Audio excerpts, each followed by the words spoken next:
तो आज से हम स्टार्ट करने वाले कि किस तरीके से किसी भी वेबसाइट्स को ड्रैग एंड ड्रॉप के थ्रू हम बना सकते हैं।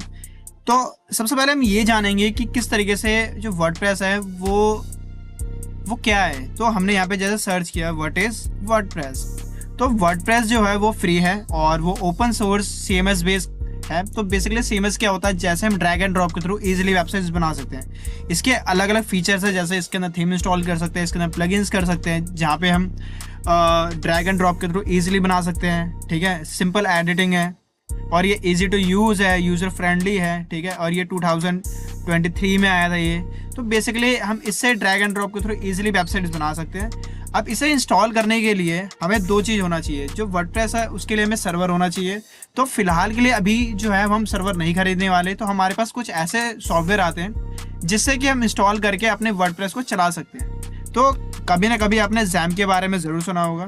तो आज हम जैम को इंस्टॉल करने वाले हैं। तो हमने पहले इस पर क्लिक किया और क्लिक करने के बाद हमने जो है, अगर हमारा विंडो ऑपरेटिंग सिस्टम है तो उसके लिए ये वाला ऑपरेटिंग सिस्टम यूज़ करेंगे, ये वाला सॉफ्टवेयर यूज़ करेंगे। अगर लिनक्स चलाते हैं तो लिनक्स के लिए ये करेंगे। अगर मुझे मैक OS चलाना है तो उसके लिए हम ये करेंगे। तो अभी जो हम करंट वर्जन जो ऑपरेटिंग सिस्टम यूज़ कर रहे हैं वो है हमारा विंडो। तो विंडो के लिए हमने मिड वर्जन डाउनलोड किया। अब हमें थोड़ा सा यहाँ पे वेट करना है, तो कुछ यहाँ पे सेकेंड यहाँ पे वेट करना है। देन उसके बाद हमारा जैम जो है वो डाउनलोड होने स्टार्ट हो जाएगा। तो ये हमारा स्टार्ट हो चुका है यहाँ पे। ठीक है, अब यहाँ पे स्टार्ट होने के बाद अब एक चीज़ और इंस्टॉल करेंगे जिसका नाम क्या है, वर्डप्रेस। तो हमने यहाँ पे वर्डप्रेस सर्च किया और यहाँ पे हमने सर्च किया वर्डप्रेस डाउनलोड। देन इसकी ऑफिशियल वेबसाइट पे आ गए हम, wordpress.org। चाहे तो आप डायरेक्ट इसकी ऑफिशियल वेबसाइट पे जा सकते हो। तो हम आ चुके हैं यहाँ पे। और यहाँ पे आने के बाद हम जो करेंगे किसे डाउनलोड, वर्डप्रेस डाउनलोड। और जो अभी करंट वर्जन चल रहा है वो 06.2 वर्जन किया हमने।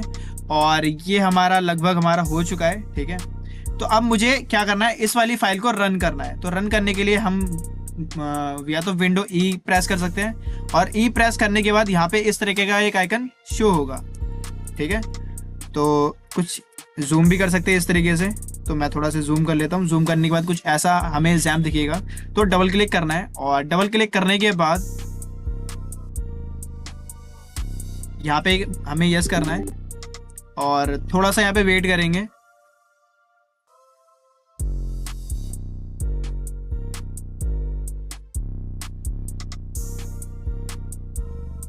प्रेस करना है और यहाँ से हम next next next next next और नेक्स्ट। अब यहाँ से हमें थोड़ा सा वेट करना है। देन उसके बाद ये कंप्लीट होता है तो उसके बाद वापस आते हैं, यानी कि इंस्टॉल हो चुका है। तो हमारे सामने कुछ इंस्टॉल करने के बाद कुछ ऐसा इंटरफेस आएगा। तो ये जो इंटरफेस है, तो यहाँ पे क्या है, do you want to start the control panel. तो बेसिकली आप इसे स्टार्ट करना चाहते हो तो अभी से स्टार्ट कर सकते हो। तो फिलहाल के लिए मैंने यहाँ पे फिनिश किया और फिनिश करने के बाद कुछ हमारे सामने कुछ एक नया इंटरफेस ओपन होगा जिसके अंदर हमें अपाचे और MySQL के अंदर एक कुछ सेटअप करना है बेसिक से। तो अपाचे को स्टार्ट करना है। अब अपाचे क्या है, बेसिकली हमारा अपाचे एक लोकल सर्वर है जो कि हमारे सिस्टम के अंदर रहेगा।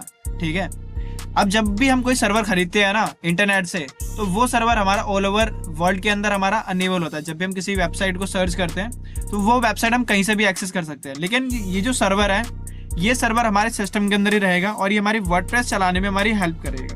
तो पहले हमने अपाचे को स्टार्ट करवाया और स्टार्ट करवाने के बाद हमने MySQL को स्टार्ट किया।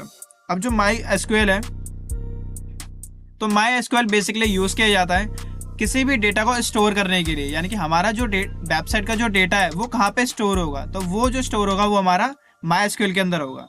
तो हम गए एडमिन के ऊपर MySQL के, और जब हमने एडमिन पे क्लिक किया तो हमारे सामने जो है एक नई वेबसाइट ओपन हुई है जिसका नाम क्या है, localhost/phpMyAdmin। जब हमारे सामने इस वाली वेबसाइट के ऊपर आए तो हमें यहाँ पे क्या करना है, एक डेटाबेस को क्रिएट करना है। तो क्रिएट करने के लिए हम न्यू पे क्लिक करेंगे और जब हमने इस पर क्लिक किया तो हमारे सामने एक नया इंटरफेस आया है। यहाँ पे क्या है, कुछ बेसिक इन्फॉर्मेशन फिल करना है कि डेटाबेस हम किस नेम से बनाना चाहते हैं। तो फिलहाल के लिए मैंने यहाँ पे एडमिन के नेम से बनाया, यानी कि जो हम डेटाबेस बना रहे हैं वो किस नेम से बना रहे हैं, एडमिन के नेम से। और यहाँ से हमने किया क्रिएट। तो हमारा एक डेटाबेस सक्सेसफुली क्रिएट हो चुका है। यहाँ पे मैसेज भी आ चुका है कि क्रिएट डेटाबेस क्रिएट। ठीक है, अब वापस हमें अपने फोल्डर के अंदर आना है, और फोल्डर के अंदर आने के बाद जो भी हमने वहाँ पे वर्डप्रेस को डाउनलोड किया था इसको यहाँ से कॉपी करना है। और कॉपी करने के बाद अपने दिस पीसी के अंदर सी ड्राइव, और सी ड्राइव के अंदर जैम जहाँ पे हमने इंस्टॉल किया था, देन हमें सारा का सारा जो काम करना है वो htdocs फोल्डर के अंदर करना है। तो htdocs पे हमने क्लिक किया और जो भी हमने वर्डप्रेस की वहाँ से फाइल को कॉपी किया था उसे यहाँ पे पेस्ट करना है।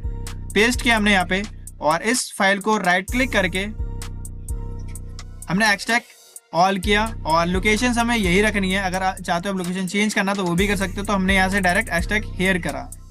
अब हमें यहाँ पे करना है क्या है कि यहाँ पे जितनी भी हमारी वर्डप्रेस की फाइल है वो एक्सट्रैक्ट हो जाएगी, और एक्सट्रैक्ट होने के बाद हमें क्या करना है, इसे रीनेम करना है। तो जब तक ये एक्सट्रैक्ट हो रहा है थोड़ा सा यहाँ पे वेट कर लेते हैं। तो ये हमारी वर्डप्रेस की फाइल एक्सट्रैक्ट हो चुकी है। तो अब मुझे क्या करना है, मुझे इसे रीनेम करना है। रीनेम हम किसी भी नेम से कर सकते हैं। तो जैसे मैंने ना यहाँ पे किया अपने नेम से, चाहे तो मैं एडमिन के नेम से बना लेता हूँ इसे। एडमिन के नेम से हमने बना लिया। अब हमें सेम नेम हमें सर्च करना है क्रोम ब्राउजर के ऊपर। तो कंट्रोल टी प्रेस किया, और यहाँ पे हमने क्या लिखा, लोकल होस्ट और स्लैश, और जिस नेम से हमने वर्डप्रेस का जो नाम रखा था, तो वर्डप्रेस का हमने नाम क्या रखा था, एडमिन। और एडमिन के बाद हमने एंटर प्रेस किया। तो हमारे सामने यहाँ पे वर्डप्रेस है, ठीक है। और हमने इस पर क्लिक किया। क्लिक करने के बाद अब ये हमें एक नए इंटरफेस के अंदर लेके आएगा जैसे वर्डप्रेस है। तो ये सबसे पहले आपसे पूछेगा कि आपकी जो लैंग्वेज है वो कौन सी लैंग्वेज है। तो हमने बाय डिफॉल्ट जो साइट थी वो हमने कंटिन्यू किया। कंटिन्यू करने के बाद ये बेसिक कुछ रिक्वायरमेंट्स आपसे पूछेगा, कुछ इन्फॉर्मेशन पूछेगा।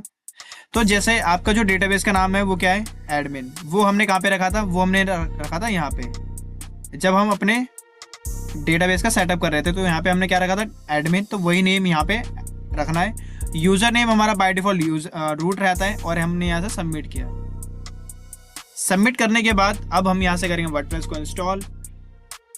और इंस्टॉल करने के बाद जो है हमें अपनी वेबसाइट का टाइटल यहाँ पे रखना है, जो भी हम साइट का टाइटल रखना चाहते हैं। तो जैसे मैंने जो रखा यहाँ पे क्या रखा, एडमिन साइट, और किस नेम के साथ हम लॉगिन करना चाहते हैं तो एडमिन हमने रखा। पासवर्ड भी हम एडमिन ही रखेंगे ताकि हम भूल भी जाए तो हमें याद हो कि हमने ये रखा है। और रखने के बाद हमने कंफर्म पासवर्ड, यानी कि हम वीक पासवर्ड रखना चाहते हैं। ईमेल आईडी आप कुछ भी एंटर कर सकते हो। तो फिलहाल के लिए मैंने यहाँ पे कुछ भी एंटर किया, और यहाँ से हमने इंस्टॉल वर्डप्रेस पे क्लिक किया। तो आज की क्लास के अंदर हमने ये भी देखा है कि किस तरीके से वर्डप्रेस को इंस्टॉल कर सकते हैं। और इंस्टॉल करने के बाद जो है हमारी जो साइट है ये बेसिकली हमारा इंस्टॉल हो चुका है, ठीक है। तो अब हमें यहाँ से लॉगिन करना है। तो लॉगिन करने के बाद हमें जिस नेम से हमने यूज़र नेम रखा था वो, और जिस नेम से हमने पासवर्ड रखा था वो, तो यूज़र नेम और पासवर्ड हमने यहाँ पे एंटर किया। एंटर करने के बाद थोड़ा सा टाइम लगेगा, और ये टाइम लगने के बाद ये हमारी जो बेसिकली जो उसका पीछे का जो वेबसाइट है वो दिखना शुरू हो जाएगा। तो हमने इंस्टॉल कर लिया है। इंस्टॉल करने के बाद अभी जो हमारी साइट दिख रही है वो कुछ ऐसे दिखेगी। तो राइट क्लिक करके हमने ओपन न्यू टैब के अंदर किया। तो अब जो हमारी बेसिक से साइट है कुछ ऐसी दिख रही है।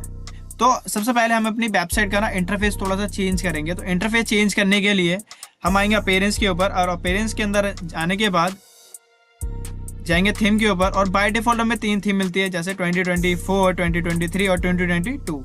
तो ऐड न्यू पे जाएंगे, और हम यहाँ से एक बेसिक से थीम इंस्टॉल कर लेंगे। तो जो मोस्ट पॉपुलर के सेक्शंस पे हमें कुछ बहुत सारे थीम्स मिलते हैं, चाहे तो हम हेलो एलिमेंटर का यूज़ कर सकते हैं या एक्स्ट्रा यूज़ कर सकते हैं। तो हम जो इंस्टॉल करने वाले हैं वो जनरेट प्रेस यूज़ करेंगे, ताकि यहाँ पे ना पूरा हमें ब्लैंक मिलता है, और यहाँ पे कुछ ज़्यादा फीचर मिलते नहीं है, लेकिन हम यहाँ पे बहुत सारी चीज़ें एडवांस में कर सकते हैं। तो हमने पहले इसे इंस्टॉल किया, और इंस्टॉल करने के बाद देन हम इसे एक्टिवेट करेंगे। और एक्टिवेट करने के बाद हम यहीं पे इसे हमने यहाँ से एक्टिवेट किया, और एक्टिवेट किया हमने।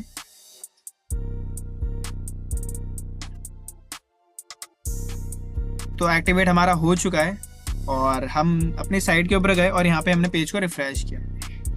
तो ये हमारी एक बेसिक सी साइट बन चुकी है। जैसे तो आज की क्लास के अंदर हमने ये देखा कि किसी भी साइट को हम कैसे चेंज कर सकते हैं, ठीक है, अलग अलग थीम को अप्लाई करके। तो नेक्स्ट क्लास के अंदर हम ये देखेंगे कि कैसे पोस्ट को क्रिएट किया जाता है, कैसे हम पेजेस बना सकते हैं, ठीक है। Thank you so much. अगर वीडियो अच्छी लगी हो तो लाइक करना, और अपने दोस्तों में इसे जरूर शेयर करना। Thank you so much.